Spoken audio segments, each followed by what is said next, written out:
Libertadores e contra o São Paulo. É isso, leva um tempinho. Leva um tempinho. Eu acho que ele é melhor abrir a mente do jogador, insistir, do que você tentar modificá-lo apenas dentro daquilo que ele esperava que seria o jogo dele no Flamengo. Sim. Certamente a chegada do Marinho ao Flamengo e aquilo que se desenvolveu dentro de campo foi uma decepção para ele. Ele tinha na cabeça dele aquele lugarzinho onde ele trazia do Santos e colocava aqui, ó. E não é assim que joga o Flamengo. O Flamengo usa os corredores completamente diferentes do que fazia o Santos.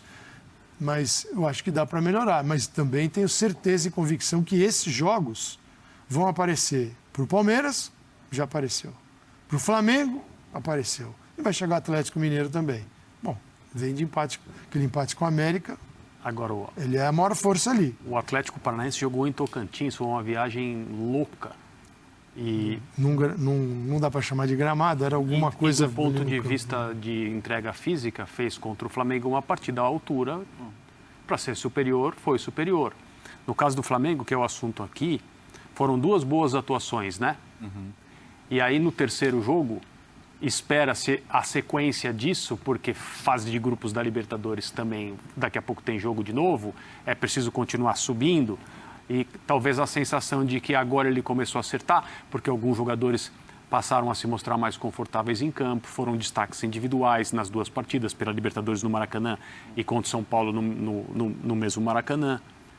E ele mexeu no time também, né, André? Então, aí escalação diferente. Não sei se uma ou outra questão de mobilização de determinados jogadores para ir num lugar difícil de jogar no Brasil, que é a Arena em Curitiba.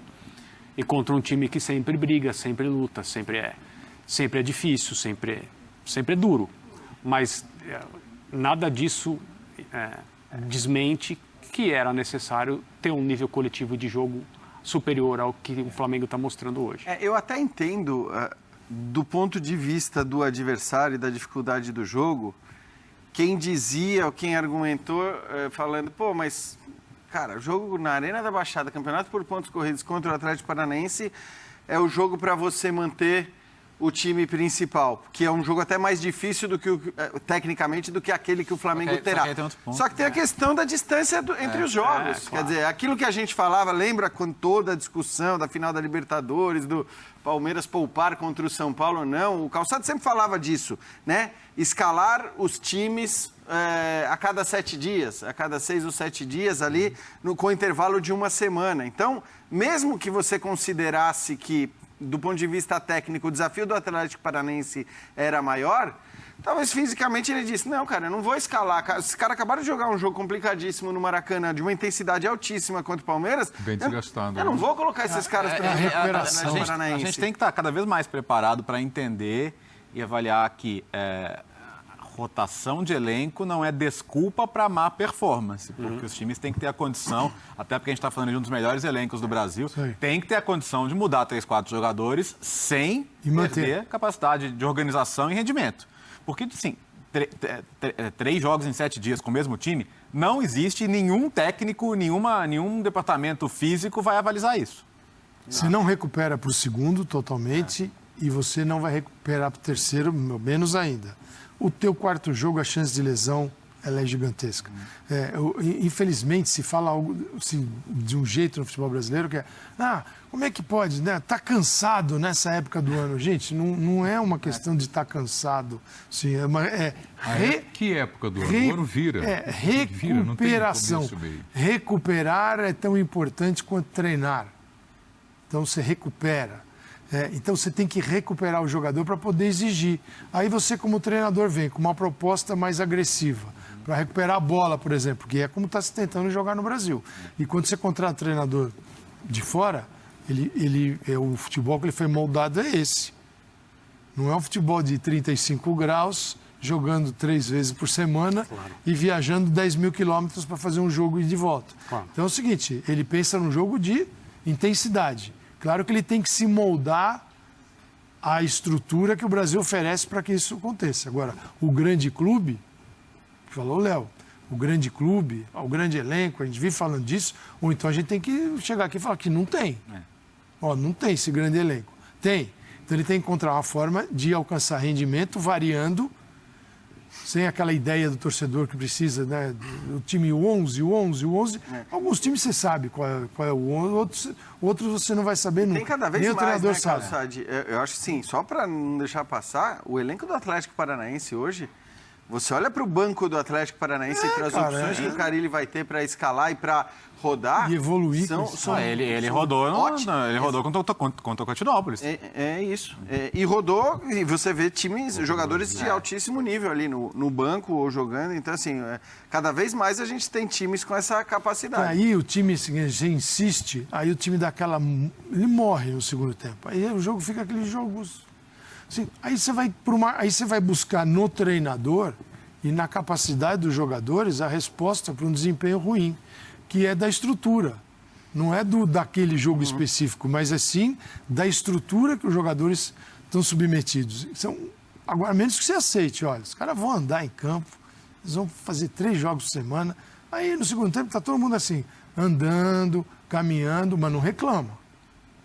Porque você vai cobrar intensidade, aquele jogo pegado, duro, só que os caras não vão conseguir. Então, essa é uma etapa para a gente... Esse vai ser um ano especialmente mais difícil, mais ainda do que a gente já está enfrentando, por tudo que está rolando, né? Pela quantidade de jogos, pela tabela, por um calendário diferente, vai ser muito mais difícil. A gente vai falar muito ao longo do ano sobre isso. Um clube que a gente não espera. Nós estamos falando do Flamengo agora, né? Começou o Campeonato Brasileiro falando do Palmeiras, mesmo ele poupando, né? O objetivo do Abel no Campeonato Brasileiro, mas isso vai acontecer com muita gente. É do jogo, não tem como tirar. Eu queria abordar com vocês, você até passou por isso, né? O fato do Paulo Souza mudar alguns jogadores de posição, fazer alguns testes, ver o que acontece. Nós já vimos isso muitas outras vezes, hein? E um pouco mais lá atrás, até infelizmente, o Rincon, que nós perdemos aí, um cara que o Vanderlei Luxemburgo tirou ali do meio, trouxe para volante. O próprio Vanderlei Luxemburgo, o Felipe Melo, tirou ali de volante, trouxe para a zaga. Algumas outras mudanças. Você citou aqui o Everton Ribeiro, tenta ele de lado, o Marinho tira da direita, leva lá para a esquerda. Isso está dando para tirar proveito do elenco do Flamengo? Vocês estão percebendo isso? Ou tem exagero nessas mexidas de testes do Paulo Souza, depois que passou o campeonato estadual, né? Agora, Libertadores e Campeonato Brasileiro. Eu acho que experimentações com o Everton Ribeiro não tem mais. E nem vai ter. Porque já acabou. Com esses jogadores que se mostraram mais cômodos nas últimas 3 atuações, fora o Atlético Paranaense, então Palmeiras, São Paulo e o jogo da Libertadores, o Everton Ribeiro, nesse período, foi um dos destaques individuais e era algo que não se podia dizer há algum tempo, muito por causa das trocas, das funções e tal. Ele não foi o único, evidentemente. E eu acho que até num contexto de campeonato estadual como pré-temporada, não há mal nenhum em um treinador que chegou para romper com algumas coisas, porque durante quanto tempo se falou sobre um certo comodismo no ambiente do Flamengo, jogadores saciados e tal. Aí você contrata um treinador com uma comissão técnica que vem de outro país e você deseja que ela chegue e faça o de sempre? O de sempre, é isso. Não pode ser assim, né? E talvez seja atribuição mais até de quem está acima do treinador do que da própria comissão técnica de mexer nesse tipo de coisa. Questões comportamentais de jogadores. O técnico treina, desenvolve, põe para jogar, substitui. Claro que participa disso também, mas a questão de autonomia muitas vezes tem que ter o suporte oferecido por diretorias, executivos, etc. O Flamengo tem bastante gente no departamento de futebol para fazer isso. Mas não vejo nenhum problema em instigar. Às vezes você descobre coisas boas. Por exemplo, Lázaro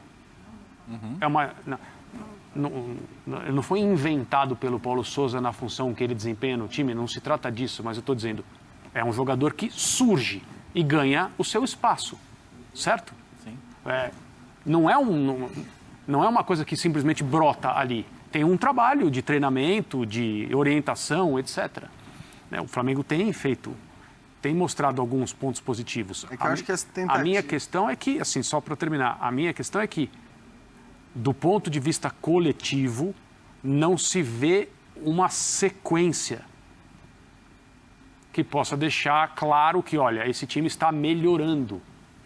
Isso a gente não viu. E me parece que, assim, só tem uma questão. Eu defendi, cara, com unhas e dentes o Paulo Souza durante todos os jogos do estadual, quando ele era inacreditavelmente xingado pelas escalações, pelas substituições, jogador vaiado. Infelizmente, quem não entende que aqueles jogos têm que ser tratados daquela maneira, não me parece entender o futebol no qual o seu time está inserido.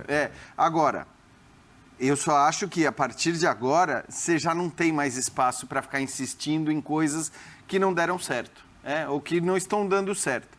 Então, o André citou o Everton Ribeiro e me parece que, como o Everton Ribeiro está jogando muita bola agora... O Arão foi uma necessidade também. O Arão foi uma necessidade, mas a gente já sabia que o Arão poderia funcionar ali, porque o Rogério tinha feito isso e tinha funcionado muito bem. E o Rogério foi muito elogiado, inclusive, por isso. Então, tudo bem. O que eu estou querendo dizer é que, assim, agora começou um Campeonato Brasileiro por pontos corridos. Agora, você está numa Libertadores, que, claro, o Flamengo começou bem, já ganhou os 2 jogos, eu acho que não vai ter dificuldade nesse grupo também para avançar, mas, principalmente no Brasileiro, e depois, a partir da próxima fase na Libertadores, não dá mais para... Então, eu vou citar o exemplo, embora você falou, o Marinho criou a jogada do gol com o São Paulo pela esquerda, se o Marinho jogar mais 3, 4 jogos lá na esquerda e não render aquilo que... Ele vai ter que virar uma alternativa para o final do jogo, do lado direito. Por quê?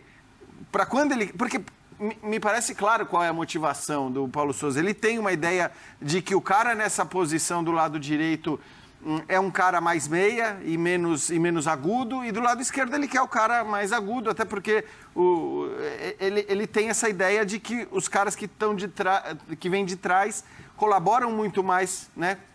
O cara agudo pelo lado esquerdo e o cara do lado direito que possa ser um meia. Ok, mas a questão é, até quando ele vai tentar com jogadores que não estão dando certo em posições ditas novas para esses jogadores? Infelizmente, o ideal seria, cara, treinar, né? Poder passar a semana. Não, mesmo que ele... Né, vamos lá, beleza, eu quero que o Marinho jogue ali. Quero tentar o Lázaro pela esquerda, pela direita. 2, 3 treinos por semana eu vou tentar até que ele funcione direitinho por ali. Não tem isso, não existe isso. Então ele tem que partir do pressuposto que se as coisas não estão rolando contra nos jogos... Atlético, como disse o Bertozzi, foi você que falou que o Arrascaeta não foi bem. E não só ele.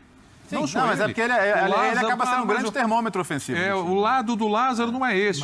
Ele trocou o lado e não foi bem também. O mesmo acontece com o Palmeiras sem o Veiga. Tá bom, não tem o Veiga, acabou, morreu. Não pode. O Atlético sem o Hulk, todos esses caras fazem muita diferença. Não é que é dependência desse jogador. Quando você tem um cara muito acima... Cara é bom, né? Muito acima. Você não é que você tem independência. Ainda bem que você tem o cara. Esse negócio de dependência. Falavam do Messi. Messi dependente. Pô, legal.